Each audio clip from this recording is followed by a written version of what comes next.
এরা মানুষকে বাঁচাবে? এতদিন আপনারা মানুষের বিচার করতেন, এবার মানুষ আপনার বিচার করবে। দেখুন সেই দিন দূর নয়। মানুষ আপনার নামুন না মাঠে, আসুন খেলুন।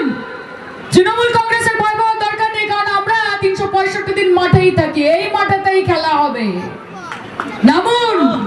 কত ধানে কত চাল জামানত বাজেয়াপ্ত করে যদি বাংলার মানুষ লোটা কম্বল নিয়ে এখান থেকে বিদায় না করে, কথা দিয়ে যাচ্ছি 2024-এ তৃণমূল কংগ্রেস খেলবে না মা, বাংলার মানুষ খেলবে। তৃণমূল কংগ্রেস গ্যালারিতে বসে থাকবে আর মাঠে থাকবে বাংলার মানুষ, যারা বলবে যে এখান থেকে বিদায় হও, মোদি হটাও, দেশ বাঁচাও। বলো মোদি